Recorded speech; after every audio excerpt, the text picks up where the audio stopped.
Hey, what's going on, my friends? Today I'm going to do a quick video and do a deal breakdown for you on my latest flip. Now, this is a project that's a little outside of my comfort zone, but I want to share with you exactly how I came up with my numbers, how I found this property, how I put it under contract, where we are in the project, and what this is going to look like moving forward. So stick around. This is going to be a fun, quick video. I'm going to share some tools that I use in my business. So don't go anywhere. I will be right back.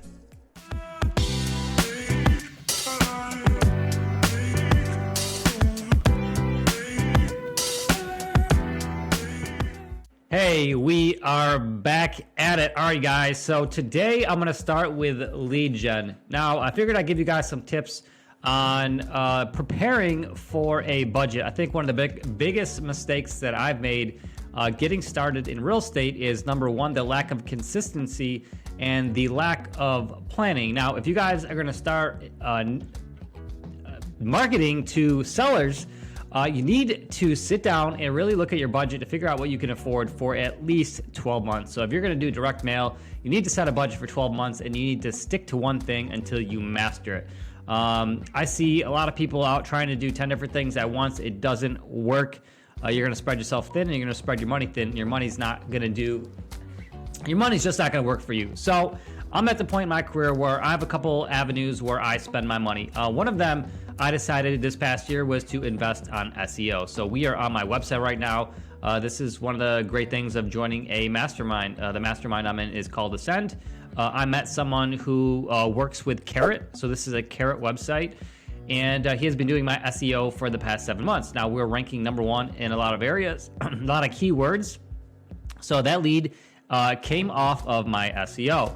And it's $800 a month. Now, just consider this, guys. I set up a budget for 12 months, so I can afford this. The money is already there to pay for this. Do the math. What is 800? I'll just do it quickly on the phone for you, because a lot of you guys are going to be saying, well, it's expensive. It's just, I can't afford it. Well, I'm going to challenge you guys here to think differently. So 800 times 12 is about $9,600 a year. One deal off of my SEO in the past 7 months is going to pay for this. Let's do some math. About 6 to 7 times over. So we've already made our money back on SEO with one deal, and that's a flip we're talking about today. So when that lead came in, that call went directly into, I guess I can share with you another tool that I use is Call Porter. They're a call screening service that screens all my incoming calls. They find out if that seller is qualified, and then they set me up on either an appointment or put me in touch with them. And then all the information is shared in my CRM, RE Simply, which if you are looking for a CRM, guys, that's exactly where you need to go. I'd say if there's one thing to invest in, is a CRM, because if you're not tracking where your money's going, if you're not tracking your leads, then you're wasting your time and you're wasting your money. You might as well just quit today. So it's $99 a month. It is well worth that investment. The best CRM out to date. So guys, this is my spreadsheet, and if you guys want this, I can share it with you. There's nothing crazy about it, but this is how I put together a rough estimate on a property that I'm evaluating. I have my purchase price, my rehab cost, my holding costs.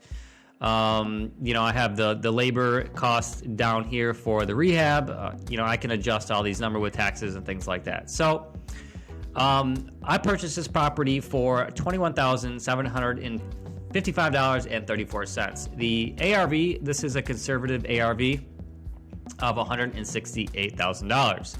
I'm always very conservative on my after repair value.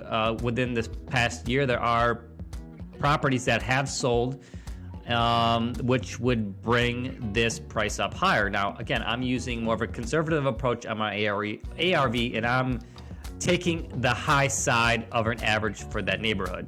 And one of the things that I've learned in this market today is it doesn't matter if you have the best property on the neighborhood, you still need to price that property competitive, even if it's one of the best products that people will have seen, whether the rehab, you stage it, whatever it is, guys. It doesn't matter if you overprice your property. It's going to do you a disservice. So you still need to be priced super competitive.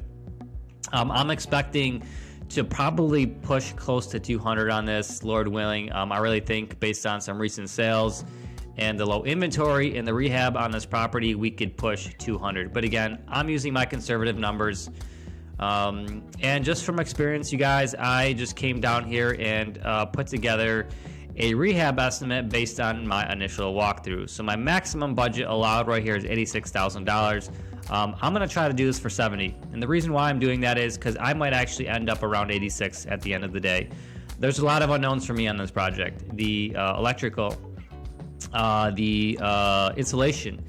We found out when we gutted the properties that some of the floor joists are running different directions. So that requires additional support if we're going to take out a wall. So this is a much bigger project than I've usually done, and I'm actually paying a project manager to come on and help me manage this project because I don't have as much time as I used to come out and manage expectations with contractors to make sure things are getting done.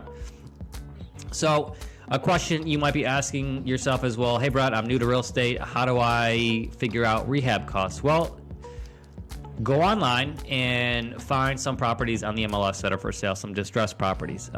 The biggest thing or the best investment you can make to get started is investing in other relationships. So you can wholesale with someone like myself. I can teach you how to wholesale and we'll split those deals. Or you can find an investor and like Lee Garcia. If you listen to my podcast, episode number 6 with Lee, he had an investor who needed more time. He didn't have time, so Lee invested his time, and that investor showed him how to flip properties with no money out of his pocket. So there's ways to do this, guys, with little to no money. You can learn directly from someone by adding value to that person, or you can use other people's money, or you can go out there and walk through MLS listings and find a contractor that is willing to spend the time with you to do that so you can get a good idea of what your repair costs are. So, minimally set a goal. Maybe you walk through one property a month with a contractor and really start nailing down the prices. But the best way, in my opinion, is to link up with someone who's already doing it and walk through a project from start to finish. So these numbers are from experience. After I walk the property, I feel like I'm spot on. Like we might end up around this number, but I'm always going to go lower. I'm going to push this budget and try to get close to a 70,000 on this as I can. Right now, we're probably a week off from getting held up. Some of the other issues we had were with getting our permit, with the timing with Christmas. The drawings weren't done correctly. We had to create drawings for the fire damage to have those repairs done. So those were some of the pitfalls, or I guess speed bumps to kind of get this project started. And that's where we are on this project today. So I am extremely optimistic on this one, you guys. This is in one of the nicest neighborhoods, or one of the best neighborhoods in the city of Rochester. We're right off Blossom Road. So if you guys have any questions about this project, I know I quickly ran through this video. I'd be happy to share this page with you. And one of the other things that I totally forgot to mention is how am I coming up with my after repair cost? Well, one of the programs that I use is called PropStream. Now, this is another tool that if you're gonna create a budget for the year, this is about $127 a month. I think it's a little cheaper, but I have another service that helps manage and track my data, my lists in here. I build all my lists and niche them down. What I mean by niche them down is I just create multiple filters. So if we put in 53 Floverton, let's see if we're already in here. I can't type this morning. See, look at that, guys. I'm a little cockeyed at my desk. Floverton.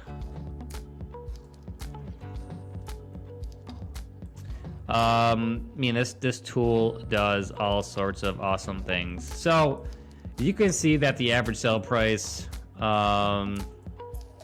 is low, right?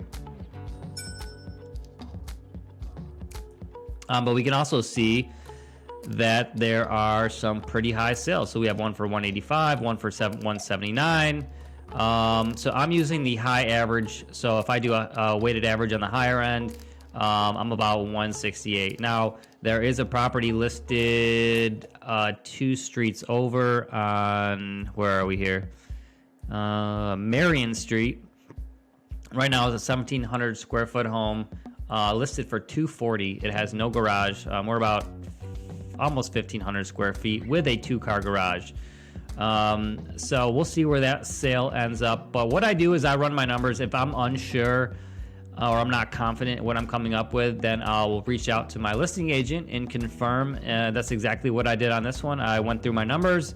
I reached out to my listing agent. We came up with 168 as a conservative listing price. This was with a little bit of uncertainty in the market at the time. So I'm comfortable with using this ARV still, in hopes that that we can push 200, close to 200 on this house. Now, you might be asking yourself, like, well, what, like 34,000, it's not a huge gain after my taxes. I'm maybe making $24,000 on it. Now, keep in mind, guys, I'm not managing this project anymore. I'm completely hands off once this thing gets started.